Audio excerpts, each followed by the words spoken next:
से हमारे लोगों को टारगेट किया गया, सड़कों पे चलते हुए लोगों को, कॉलेज जाती हुई हमारी बहनें हमारे खिलाफ जो भड़काऊ बयान देते हैं, खुले तौर पर ये कहा जाता है कि हमें सेकेंड क्लास सिटीज़न बनाएंगे।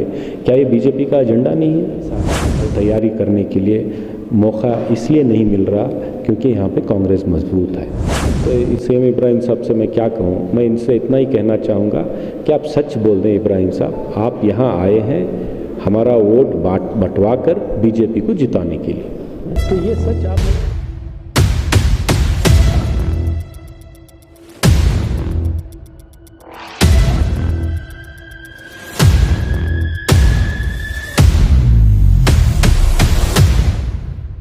नमस्ते न्यूज़ 15 में आप सबका स्वागत है। मैं खुशबू रानी एक बार फिर से हाजिर हूं। दोस्तों, जैसे कि आप सबको पता ही होगा कि बागलकोट और दावणगेरे में जो है बाई इलेक्शन चल रहा है और इसी के साथ साथ हम हमारे चैनल के तरफ से आपको जो है हर अपडेट देने की कोशिश करें।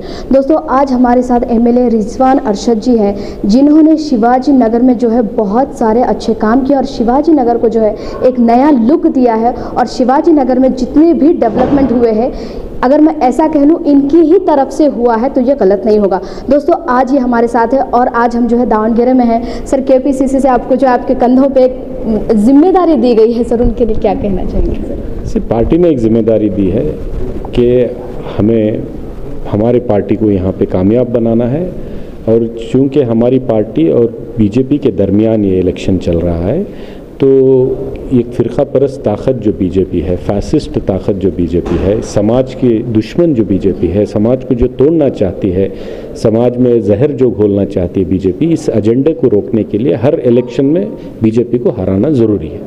तो इसीलिए मैं यहाँ आया हूँ। मुझे पूरी उम्मीद है कि हम यहाँ बीजेपी को हराएंगे और कांग्रेस पार्टी को जिताएंगे। सर, अगर आप बुरा ना माने तो मैं और एक सवाल आपसे करना चाहूँगी सर, कि जैसे कि अगर कांग्रेस है, उन्होंने बहुत अच्छा डेवलपमेंट किया और यहाँ भी मैं सुनती आ रही हूँ कि जैसे अप्पा जी थे, मतलब उनके जो बड़े थे, उन्होंने अभी वाकई में बहुत अच्छा यहाँ पर काम किया और डेवलपमेंट हुई है। लेकिन सर, कहीं ना कहीं जो कांग्रेस है वो जो है बीजेपी का नाम लेकर अपनी जो प्रचार है उसको बढ़ा रही है। सर, बीजेपी का एजेंडा क्या है आम लोगों को पता है। बीजेपी के इख्तिदार में आने से हम लोगों को कितनी तकलीफ़ झेलनी पड़ी ये आपको भी पता है, हमें भी पता है।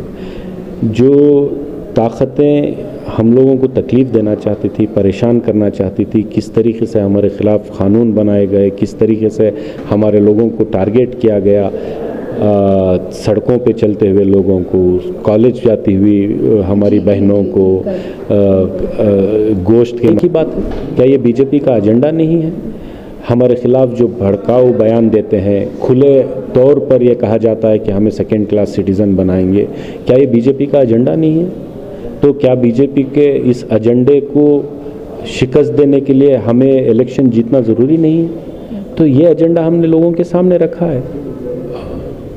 सर, जैसे कि हम भी यहाँ पर फर्स्ट डे से हैं और आप जो है जितने भी रैलीज़ हैं और जो भी प्रोग्राम्स हैं सर, वो आपके तरफ से हो रहा है और बहुत सारे लोग आ रहे हैं। तो सर, ऐसे में आपका मतलब क्या लगता है कि सर जो समर्थ शामनूर है वो आएंगे, उनकी जीत होगी? सर, कांग्रेस पार्टी के कैंडिडेट की जीत होगी, सेक्युलर पॉलिटिक्स की जीत होगी, ये कम्युनल बीजेपी की फ़िरका परस्त आइडियोलॉजी की शिकस्त होगी। दावणगेरे में आज लोग प्यार मोहब्बत के साथ ज़िंदगी बसर कर रहे हैं। दावणगेरे में आज भाईचारा है। दावणगेरे में आज किसी भी तरीके से किसी भी फ़िरका परस्त ताकतों को, वो आरएसएस हो, संघ परिवार हो, बीजेपी हो, किसी को भी यहाँ पे हमारे लोगों के ख़िलाफ़ साजिश करने के लिए, हमारे लोगों के ख़िलाफ़ कुछ भी एक ऐसा तैयारी करने के लिए मौका इसलिए नहीं मिल रहा क्योंकि यहाँ पे कांग्रेस मजबूत है। अगर हमने कांग्रेस को कमज़ोर कर दिया तो सीधा सीधा संघ परिवार और आरएसएस मजबूत हो जाएगी। तो मैं एक पढ़ा लिखा नौजवान हूँ, तालीम याफ्ता हूँ, चीज़ों को समझता हूँ, थोड़ा बहुत सियासी तजुर्बा रखता हूँ। तो मैं मेरे भाइयों को, मेरे कौम की बहनों को, आम बुज़ुर्गों को समझाने के लिए आया हूँ, बात करने के लिए आया हूँ, हालात क्या हैं उनके सामने रखने के लिए आया हूँ।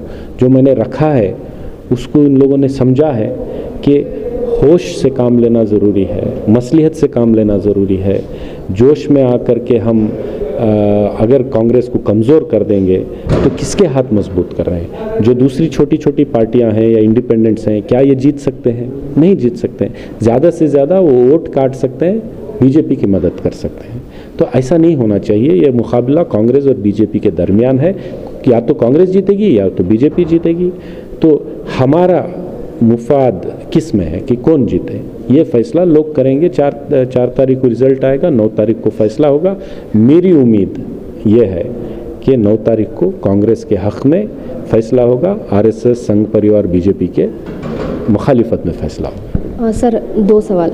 अभी जैसे कि सीएम इब्राहिम जी है, उन्होंने और एक स्टेटमेंट दिया जहां पर उन्होंने ये कहा कि इतने सालों से कांग्रेस है, कांग्रेस ने कुछ भी नहीं किया, कांग्रेस सिर्फ जो है मुसलमानों को यूज़ कर रही है सर। तो उनको आप क्या जो है आंसर देना चाहेंगे सर? देखिए, सीएम इब्राहिम साहब बहुत बड़े लीडर हैं एक ज़माने के। वो आज ऐसे बयान दे रहे हैं, उनके बयानात में अक्सर व बेशतर सच कम होता है या सच होता ही नहीं। वो जाने जाते हैं ज़्यादा झूठ बोलने के लिए। तो अब मैं उनको क्या जवाब दूँ? वो उम्र में भी बड़े हैं, उनके उतना झूठ कोई और बोल भी नहीं सकता, और मुझे झूठ बोलने की आदत भी नहीं है। तो सीएम इब्राहिम साहब से मैं क्या कहूँ? मैं इनसे इतना ही कहना चाहूँगा कि आप सच बोल दें इब्राहिम साहब। आप यहाँ आए हैं हमारा वोट बंटवा कर बीजेपी को जिताने के लिए, तो ये सच आप लोगों के सामने रख दें ताकि लोग फैसला कर सकें। तो ये मेरी सीएम इब्राहिम साहब से इल्तिजा है कि आप बता दें कि आप यहाँ बीजेपी को जिताने के लिए, हमारा वोट काटने के लिए आए हो, और लोगों के ऊपर छोड़ दें फैसला।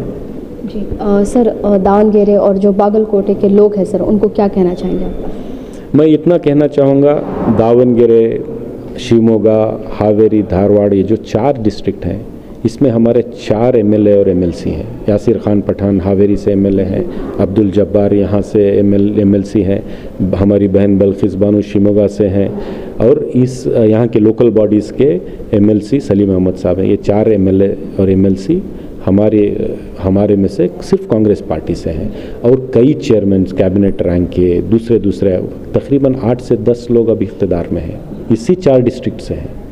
अगर कांग्रेस कमज़ोर हो जाएगी तो क्या ये लोग इख्तिदार में रह पाएंगे? अगर कांग्रेस कमज़ोर हो जाएगी तो कौन सी ताकत है वो ताकतवर बनेगी? वो जो हमारे मुखालिफिन हैं, जो फ़िरक़ा परस्त हैं, जो हमारे ख़िलाफ़ साजिशें रचते हैं, जो हमारे ख़िलाफ़ एजेंडा तय करते हैं, जो हम लोगों को टारगेट करते हैं, हमारे ख़िलाफ़ समाज में जहर घोलते हैं, क्या ऐसी ताकतों को हम कांग्रेस को कमज़ोर कर इख्तिदार में लाना हमारे लिए समझदारी है, दानिशमंदी है? क्या दूरंदेशी के साथ, मसलियत के साथ काम करना ज़रूरी नहीं है?